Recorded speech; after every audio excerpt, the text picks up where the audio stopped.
Gymharu ydw I, a dwi yma heddiw I helpu chi gobeithio benderfynu be ydych chi eisiau gwneud fel job, fel swydd pan ydych chi wedi gadael yr ysgol. Rwan, pan oeddwn i'r un oed â chi, neu hyd yn oed yn iau, o'n i yn gwybod yn union be oeddwn i eisiau gwneud fel gyrfa. Ond dydy pawb ddim gorfod penderfynu mor fuan a be nes I. Ond be dwi'n gobeithio gwneud heddiw efo chi ydy helpu chi greu syniadau busnes sydd falle mynd I helpu chi benderfynu be ydych chi eisiau gwneud fel gyrfa yn y blynyddoedd I ddod. Ond fel dydych chi, pan o'n i'r un oed â chi, oeddwn i'n gwybod yn union beth o'n I eisiau gwneud, oeddwn I eisiau bod yn y byd show business. Oeddwn I eisiau bod ar y llwyfan, ar y teledu, ac ar y sgrin fawr mewn ffilm, ac ar y radio. A mi ddydau stori bach wrthoch chi. Ar fy niwrnod cyntaf ysgol erioed yn 2 oed, nes I fynd at y brif athrawes, Miss Brenda Jones, a peth cyntaf ddudis I oedd, please miss, ydy o'n bosib I mi greu drama ar gyfer pawb yn yr ysgol dydd Gwener. Rwan, mi roedd Mrs Jones, y brif athrawes, yn sioct. A mi nath I ddeud, cei, mi geidi. Felly ar y dydd Gwener cyntaf yn fy mywyd ysgol, mi nes I syrenu mewn drama, nes I sgwennu fy hun, oedd y drama ddim yn dda iawn, ond oeddwn i'n meddwl bod o'n dda iawn ar y pryd. A mi nes I roi rhannau llai I fy ffrindiau, ac i'r bobl oedd ddim eisiau bod ar y llwyfan, oedd y rhaid I nhw fod yn ei gynulleidfa ac yn cymeradwyo ac yn clapio. Ac oeddwn I wrth fy modd, a dwi'n cofio meddwl, dyma be dwi eisiau gwneud pan dwi'n hun. Mi ddoth Miss Brenda Jones atai a dweud, llongyfarchiadau da iawn, Stephen. A'r ail beth ddudis I oedd, please miss, gai drefnu drama arall dydd Gwener nesaf. Ac wrth lwc, mi nath Miss Brenda Jones adael I mi greu drama dydd Gwener wedyn, a chwarae y brif ran unwaith eto, efo fy ffrindiau yn chwarae rhannau llai, a pawb yn clapio, a dyna be nes I bob dydd Gwener nes I mi fynd i'r ysgol fawr yn 11 neu'n 12 oed, ac yna nes I gymryd rhan mewn musicals a bob mathau o gynhyrchiadau. Nes I hyd yn oed greu album pan o'n i'n 15 oed, a wedyn nes I mlaen I fod yn actor ac yn ganwr ac yn gynhyrchydd. Felly, mi roedd yr syniadau ges I pan oeddwn i'n ifanc yn yr ysgol yn help mawr I fi droi fy hobi I yn job. I droi fy hobi yn yrfa ac yn ffordd o wneud arian. Rwan, ydych chi wedi penderfynu be ydych chi eisiau gwneud fel swydd eto?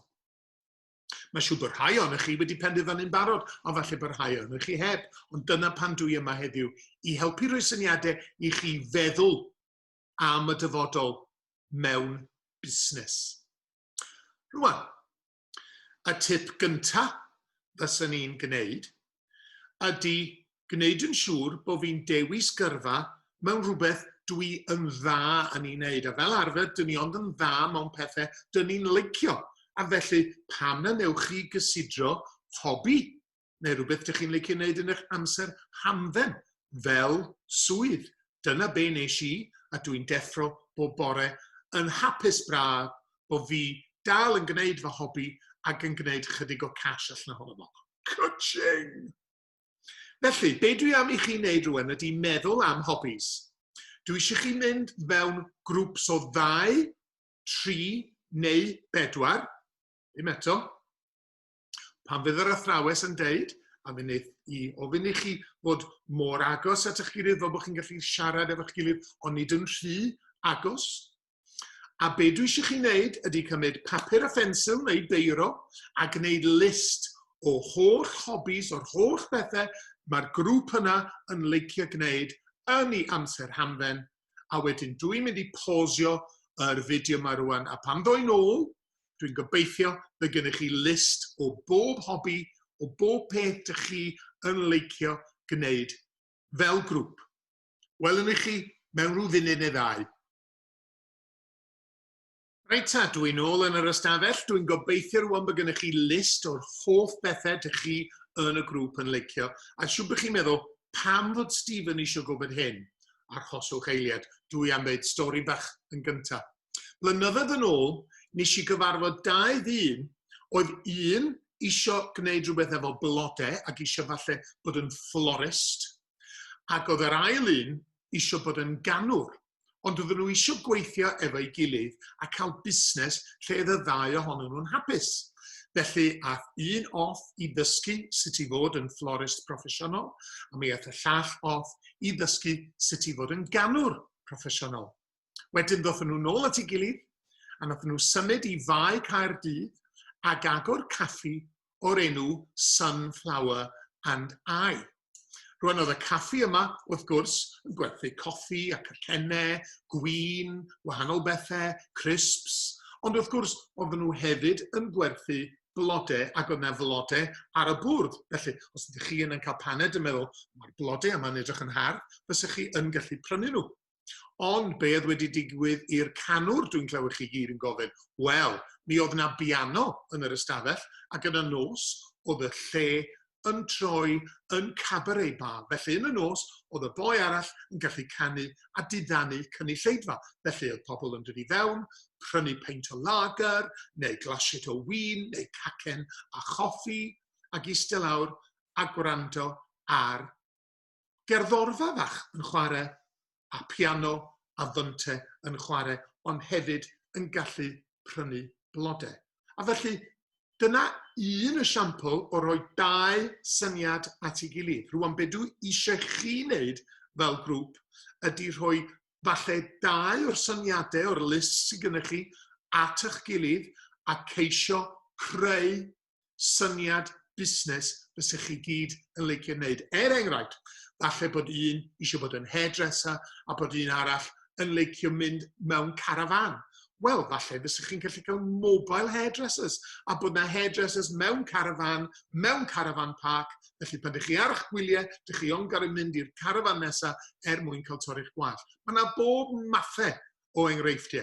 Falle bod rhai ohonych chi'n licio cacennau a rhywun arall eisiau dreifio lori.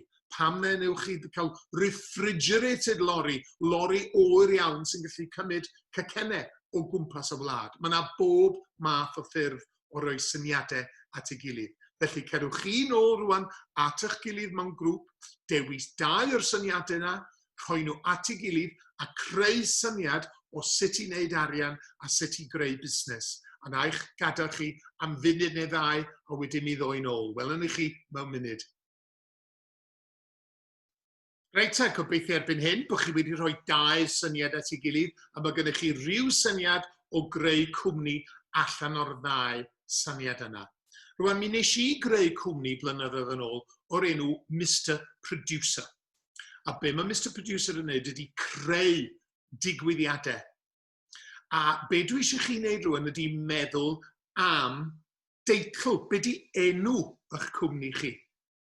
A mae rhaid chi feddwl yn galed, fel grŵp, pa enw sy'n mynd i ddod â lot o sylw i'r syniad yma. Falle bod y gymysgedd o ddau air at ei gilydd sy'n falle yn rhywbeth i wneud efo'r dau syniad sy'n gyda'i roi at ei gilydd, neu bod gennych chi enw call iawn, mae pobl yn mynd i gofio, falle allech chi feddwl am logo, be di lliw y ddelwedd yma.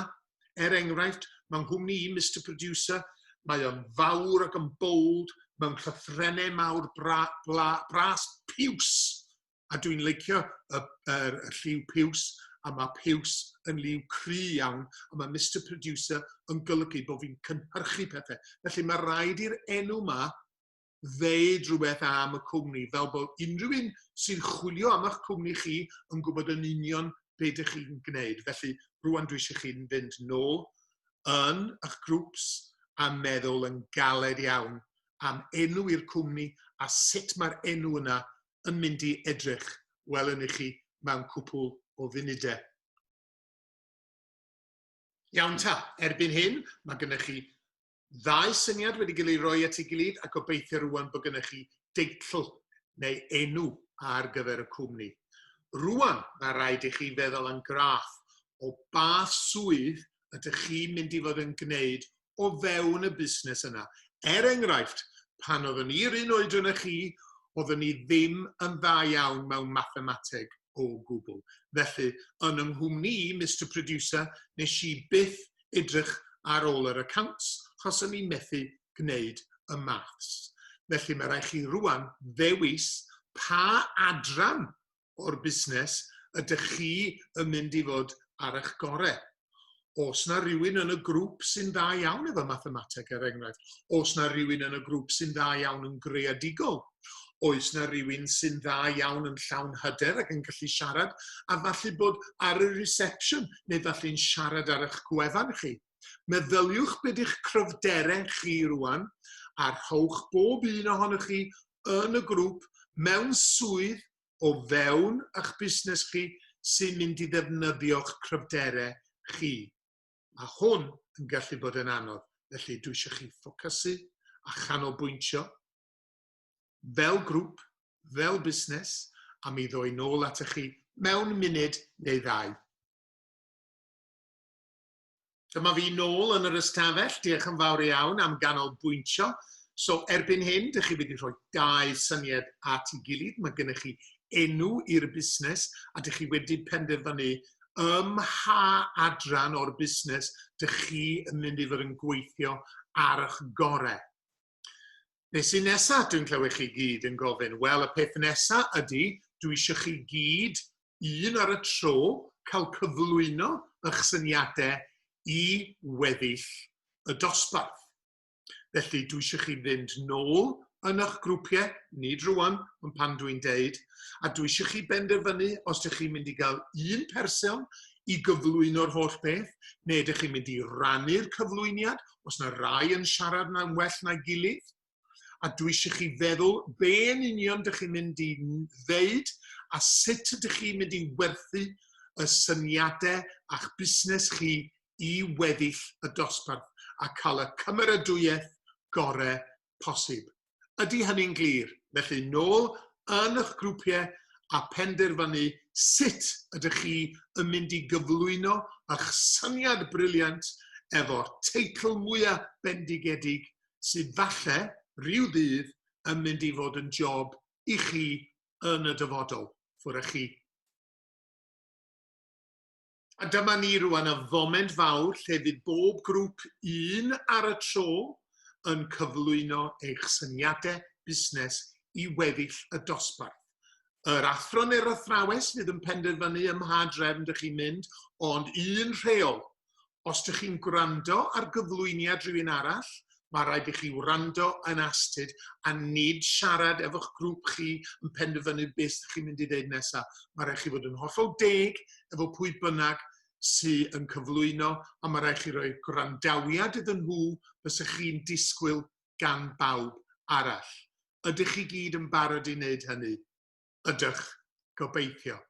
Felly, dwi'n mynd i'ch gadael chi rwan mwyn cael cyflwyno'ch syniadau ffantastig i bawb arall yn y dosbarth. Dwi'n gobeithio bod chi wedi mwynhau pob lwc yn y cyflwyniad, llongyfarchiadau, dwi'n siŵr fydden nhw gyd yn briliant. Stephen Parry, ydw i, dwi wedi mwynhau yn arw gwneud y sesiwn yma efo chi, gobeithio bod chi hefyd un tip dwi am ddeud i chi rwan. Mae yna un person yn y byd i gyd, a dim ond un person sy'n gallu stopio chi wneud unrhyw beth dych chi isio efo'ch bywydau. Ydych chi'n gwybod pwy di'r person yna? Chi. Felly mae hynny'n golygu allwch chi wneud unrhyw beth o gwbl. Mae unrhyw beth yn bosib i bob un ohonych chi. Yr unig tip arall fyswn i'n dweud cyn mynd ydy cofiwch fod y fersiwn gorau o chi'ch hun bob dydd. Byddwch yn hapus, byddwch yn wych. Diolch yn fawr iawn. Ta-ta.